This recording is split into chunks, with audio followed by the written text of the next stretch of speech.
Before we get started, I'd like to introduce you to our sponsor, Club Gold Casino. Club Gold Casino is one of the newest Playtech operators to launch and is ran by a group of professional and experienced industry veterans. They feature a wide variety of the top-selling slot games, such as Gladiator, Hulk, X-Men, and others. Your players will receive an aggressive starting bonus of $600 up to $900 on their first deposit, and also a chance to win a dream holiday for two to Cosmopolitan Mykonos in Greece.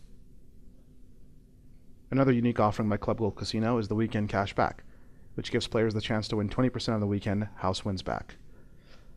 Lastly, Club Gold Casino offers a generous 40% revenue share to any affiliate who registers through CAP. Thanks again to our sponsor, Club Gold Casino, for making this Skype interview possible. Hey guys, it's Warren with Casino Affiliate Programs, and welcome to another video interview where we profile some of the most influential people in the iGaming industry. Today we're going to talk with an industry veteran, Gian Perroni, who I've known for, I think almost 10 years. And Gian has basically been in every role imaginable in the industry, from affiliate to affiliate manager to vendor, and somehow he's still here today, so he must have a real passion for this industry. Today, Gian is the affiliate program director for Fairway Casino and also the turnkey partner manager for Visionary iGaming. The focus of today's interview is going to be kind of around the opportunities in live gaming for affiliates, as well as some key advice that Gian's going to give affiliates based on his lengthy experience. So Gian, thanks for your time today. Always good to see you. Let's start out by just telling the audience a little bit about yourself, your history, and how you got to where you are today. Sure, Warren. As you mentioned, I've been in the industry a long time. I started back in '97 working with some of the early sports books, primarily focusing on fulfillment and direct mail services for them. I ended up moving into opening our own mailing house, and we specialized in producing and distributing CDs. At one point, we were doing between 500,000 and 1 million CDs a month for some of the larger casino companies out there. In early 2003, I was fortunate enough to get a call to go down to Costa Rica to work with a fledgling, just starting poker site, where I came in as director of marketing and spent 3.5 years with them, leaving as vice president of poker operations at the time that the UIGEA came in.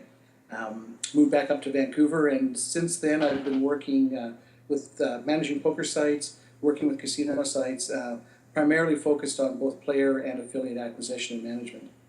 So I don't know anyone personally who's been in the industry longer than you, to be honest. What's kept you in the industry for so long? How come you haven't ventured out? I think it's been 14 years since you've been in the industry. Yeah, it has.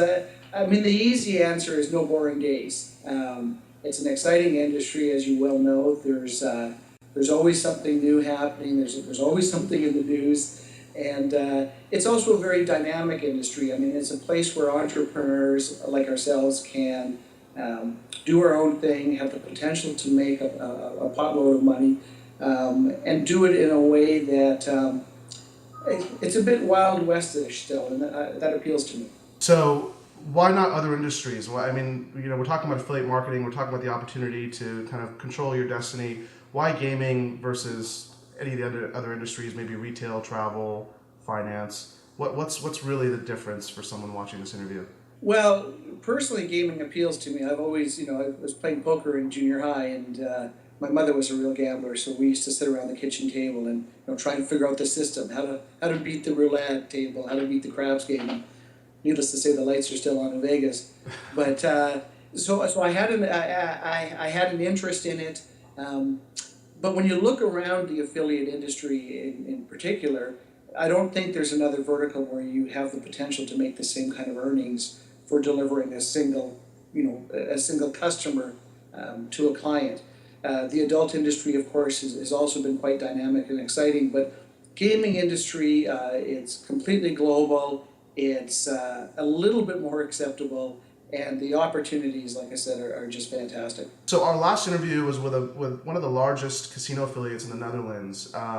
And he really mentioned something that stuck out to me, that was live gaming is kind of the future in that market. What is live gaming and why does it matter? Why is it becoming so prevalent today?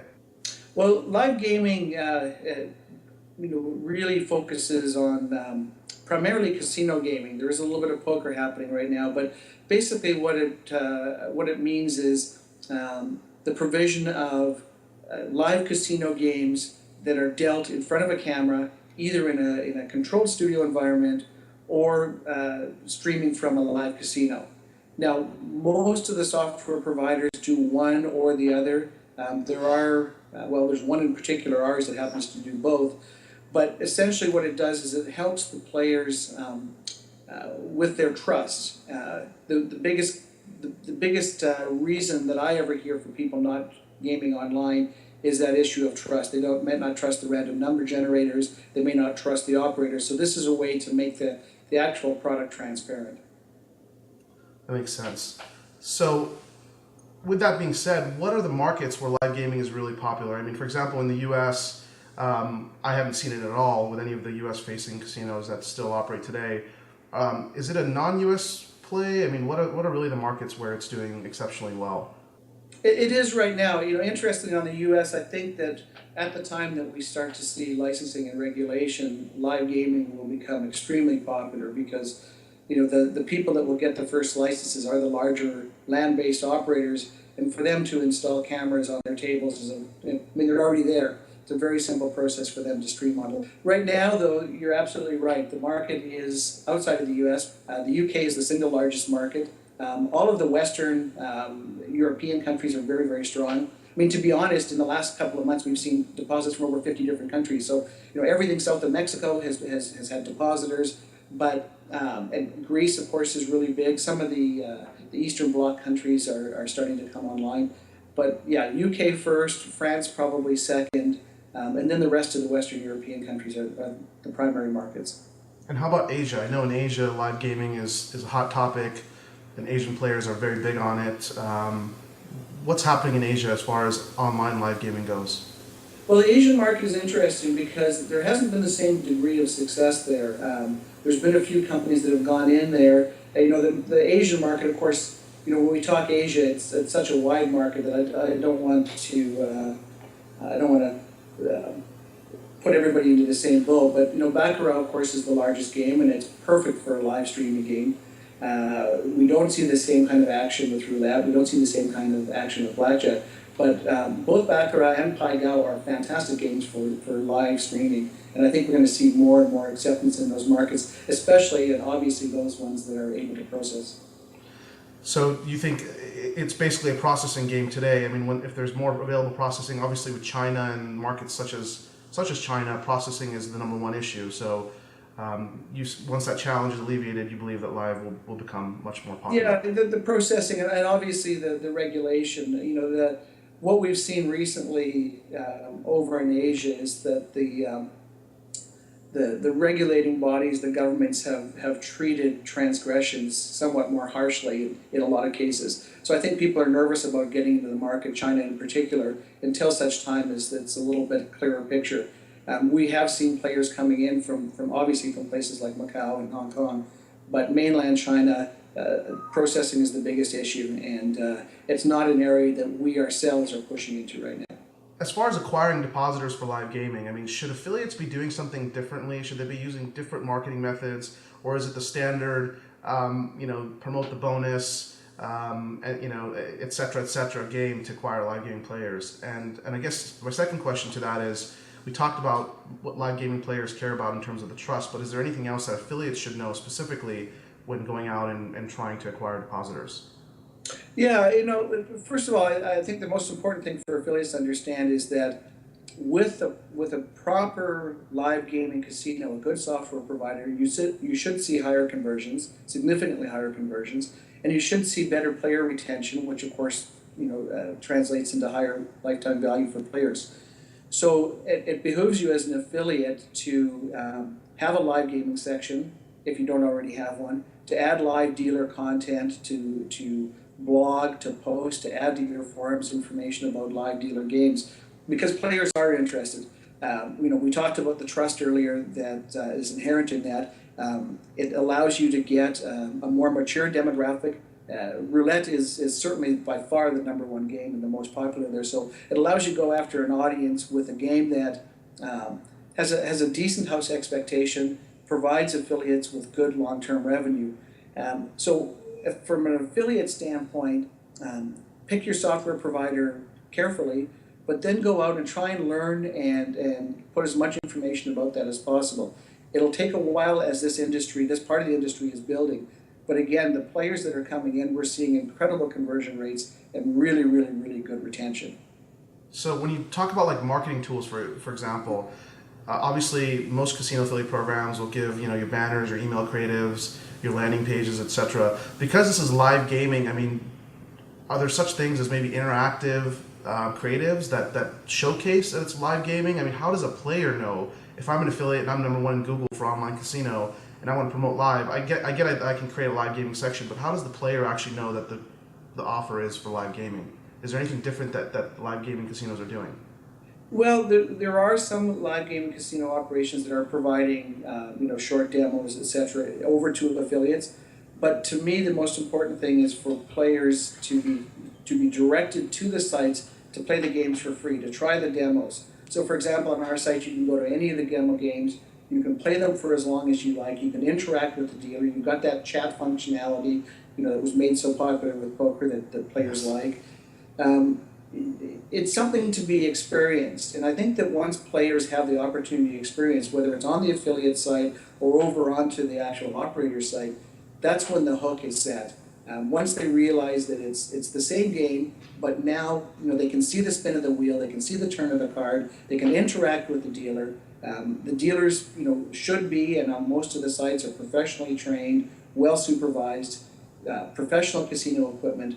So they're getting that real casino environment, and in order to do that properly, it's not having a little widget on your site that spins the wheel a few times isn't really going to do the trick. Get them to the operator's site, get them obviously tagged to you, and let them demo. Focus on the demo that they can go and try it for free. Okay, so I want to talk a little bit about your prior experience and the different roles that you've played in the industry. I think that would be helpful for our audience.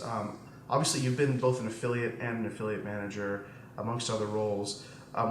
Between those two roles, which do you prefer and why? Well, being an affiliate manager is a hell of a lot easier. I get to spend my day talking to my affiliates, helping them with their business, giving them whatever advice I can, and I don't have to worry about the next program that might close down.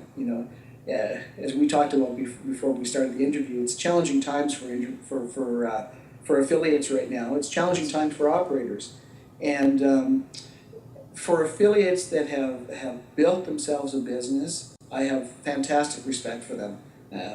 It takes patience. It takes balls. it takes potentially a bit of a bankroll, and it's certainly you need to differentiate yourself. And that's one of the joys of live gaming is we now have something new in the casino industry, relatively new, that allows affiliates to go out and differentiate themselves maybe from the rest of them.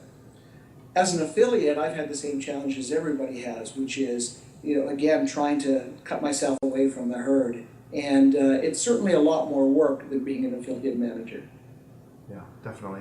So what do you think both sides can do to kind of nurture the relationship and make it better? I think we experience personally that constant battle between the two sides, and someone's not responding or an affiliate's not doing their end of the bargain. So what would be your advice, because you're one of the few people that have played both roles successfully? Tell us what both sides need to do to make it successful. Well, I mentioned patience earlier, and I think that that's one of the key things. Affiliate managers, operators need to understand that for an affiliate to pick up a program, first of all, they have to do their research on it.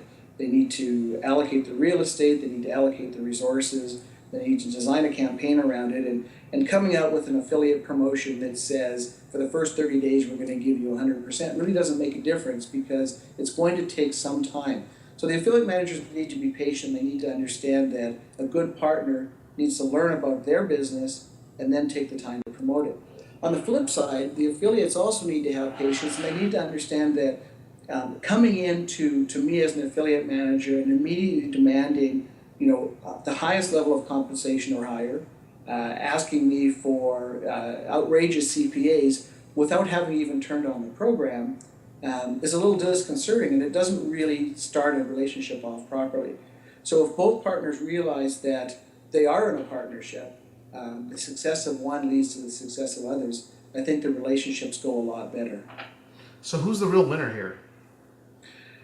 They both are, really. I mean, this is an opportunity for operators to have virtually an unlimited sales force, but that sales force can't promote unless they have a good affiliate manager with them. And if they do, they can make an unlimited amount of money.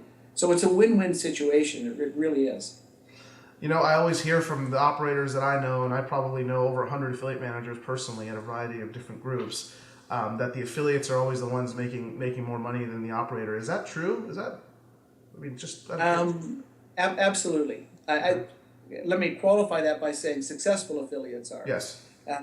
Without getting too much into percentages, especially for operators that are licensees that have a big chunk taken off the top, by the time they pay for their bonusing costs, by the time they pay their staffing and all of those other things, and of course their licensing fees, processing, etc., you are better off to be an affiliate. And I know a number of affiliates very well, as I'm sure you do, that have gone into becoming operators themselves. And with the exception of, the advantage of being an operator, of course, is building a brand and building a long-term successful business that will also attract players that aren't attached to affiliates, which is where you really make the money. We need affiliates and we appreciate affiliates because they help spread the word and they bring in affiliates even if we don't make any money on them, and even if we often lose money on those players. My rule of thumb has been, after all of these years, that every player that comes in that's tracked will bring in somebody that's not, whether it's a friend, a relative, somebody they talk to in the pub.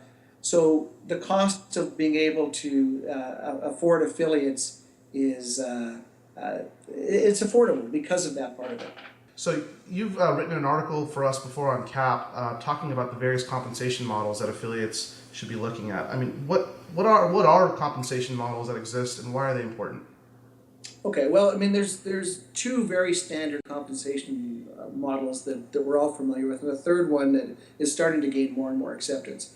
Obviously, the first one is revenue share, and we're all familiar with that. It's simply a percentage of the revenue that is generated by the operator. The benefit to the affiliate is that it's an unlimited amount of revenue. So if you have players that come in that turn out to be whales, you can make a lot of money from them. The benefit to the operator from rev share is that it's only paid on performance. So if the players come in and they don't deposit, or they don't make a lot of, they don't redeposit, it only costs them a fixed amount of money. It only costs them that percentage. Affiliates tend to be, especially in the U.S. market, which we'll come back to later, but affiliates also look for CPA offers. And the challenge with CPA offers from an affiliate side is that they've now limited themselves to a single payment. From an operator side, the operator is usually paying that affiliate a payment amount that is greater than what they've collected at the time they make that payment. So while the players may well end up having a higher lifetime value and becoming profitable, which obviously is the end goal, it can take some period of time. It might take 30 days, 60 days, 90 days, it might take longer. So in the meantime, the operator is out cash flow, and that's where the real challenge comes in. A younger site in particular can't afford to do a lot of CPA programs because it absolutely destroys their cash flow.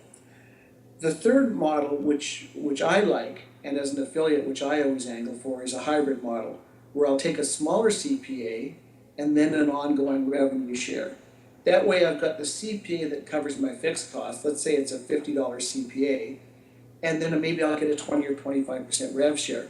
So I've got the best of both worlds. I've got an unlimited revenue stream, but I've still managed to cover my upfront costs immediately by delivering that depositing player. I guess, so on that point, I mean, one of the things that I'm hearing a lot in the industry is, let's just say from affiliate managers specifically, that a lot of affiliates are asking for higher and higher revenue share and CPA rates before even joining the programs.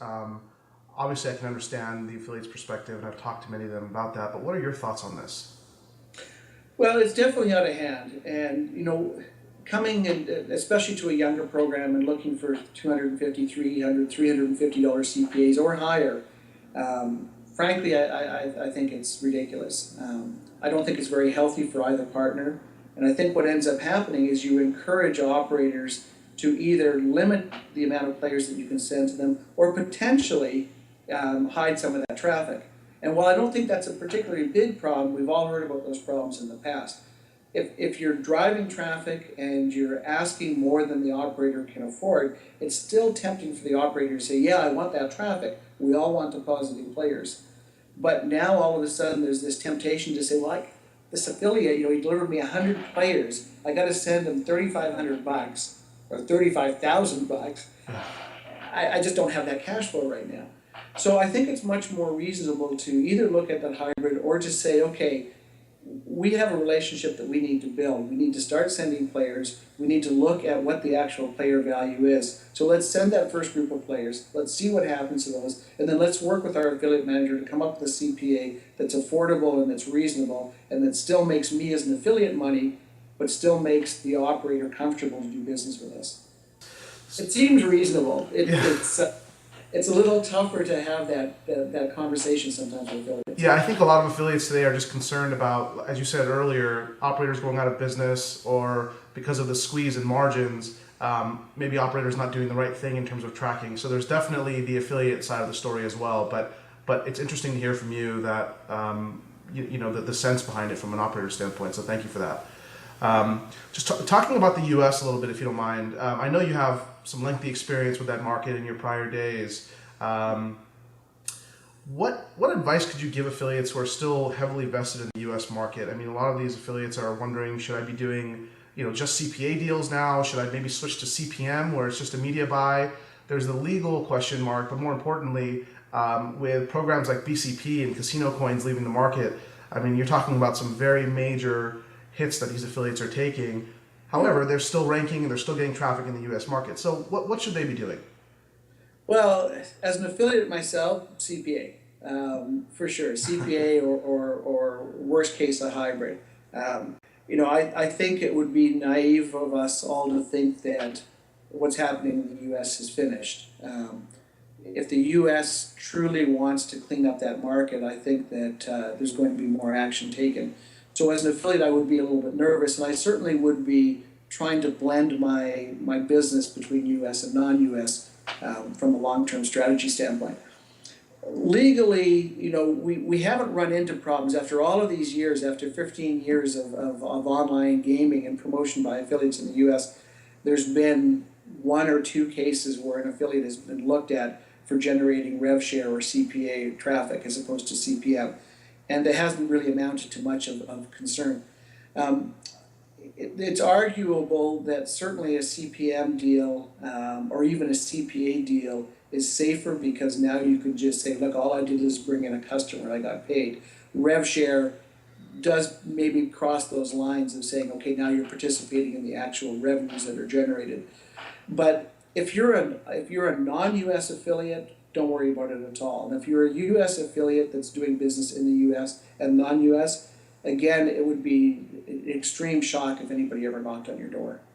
So recently in May, I was at the IGNA conference in Vegas, which was, it's the iGaming North America conference, and there was a lot of talk about what would happen to affiliates when legalization happens in the U.S. What do you think will happen to affiliates' income when the regulation does happen? I mean, a lot of people are thinking that the commission rates are going to be 5% from Wynn and Harrah's and everything else. Do you agree with that? I think that they'll be lower. They'll definitely be driven by the Harrah's and MGMs and Wynn's of the world. And it's up to them to decide how hungry they are and how aggressive they are. What we found in this more unregulated environment is that competition has caused the higher CPA rates and the higher percentages. There hasn't been everybody to sit around the table and say, okay, revenue share is going to be 20%, CPA is going to be $100, let's all shake hands on this. In the U.S., I suspect we're going to see more of that because the U.S. right now, in the gaming industry, things tend to be very similar. If it doesn't matter really what casino you go into in Vegas, you're going to get the same kind of deal at the tables. So I think that if they get together and decide that they're going to treat affiliates the same way, that for sure we're going to see lower percentages. I would think that we'll see 15 to 20% in my opinion, and I think we'll see much lower CPAs. I don't think that's a bad thing, especially at the beginning, because there's going to be a lot of traffic and there's going to be a lot of opportunities, and having 15 or 20% of all of that traffic versus nothing is still a fantastic thing. But you're absolutely right. We have the U.S. has an extremely mature affiliate base for other products, for retail, etc. And there's nothing to say that they need to go and turn that model upside down and go up to 35 and 40% rev share. It's just not necessary. Yeah. So talking about the legislation in the U.S. and who knows when that will exactly happen, but I know you've paid close attention to it. How do you think it's going to roll out? I mean, what do you see as the plan that the government has, and how will it affect the legal status of affiliates that are based in the U.S.? It's interesting because I've been the guy writing the articles and talking about how people are getting ahead of themselves. And I remember we did a conference back in Malta years ago. I'm not sure if you were at that as well. And we had people from Harris and MGM there, and they were saying within a year they were going to be online, and that was 4 years ago. Things move slowly in the U.S., as you well know, and things are still going to move slowly, and nobody's going to be online next week or next month. What's happening is we're seeing legislation being proposed, but all of those things have terms and conditions. I mean, way back, it's got to be at least 7 or 8 years ago, Nevada said, yes, you can have online gaming, but the person on the keyboard has to be 21, and they have to be 1 foot within our state lines. And that technology just was not available. Now the technology is there, but is everybody going to have biometrics on their computer? There's a lot of things that haven't been decided yet. It will happen for sure, and it will most likely happen with poker first, and then we'll see. I mean, up here in BC, we have the first province to go with a regulated online casino, and they just kind of popped this thing out, with very little fanfare, and all of a sudden it was there. That model will be followed for sure, and I think it'll happen within the next 2 to 3 years, but I don't see a lot of opportunities for people in the next year. The other thing is, and probably more importantly, is there's a lot of hype by the big UK in particular companies saying, man, this is great, we're going to be in there, and we're going to be, we're going to be the kings. The reality is any market, and any licenses will go to existing license holders first, and I don't think that Harris is spending the kind of money they are to encourage legislation only to have competition come in. I think we'll see a lot of protectionism, and I think it'll be at least 3 to 5 years before anybody that is not in the U.S. currently licensed has an opportunity to get a license. So as an affiliate, I would be focusing on developing relationships with existing U.S.-based operators first. The rest will come, but it's going to take some time. And how would affiliates do that today? How do they start building those relationships with the existing U.S.-based guys? Well, it is challenging because I think a lot of the U.S. guys haven't really decided on their affiliate strategy yet. Remember back in the day we saw some of them go over and open up operations in the UK, and they didn't do too well with it for numerous reasons. But one of the biggest probably that they just didn't understand the space. They're used to being able to send out an 8.5 by 14 letter with a coupon on the bottom, and that being effective marketing for them. So for them to move online has taken longer because of the lack of necessity than it has for the rest of us. Affiliate programs will be developed. I mean, Harris has had a program for a long time to help send players online. As they come, I think it's a matter of keeping your eyes and ears open. Sure.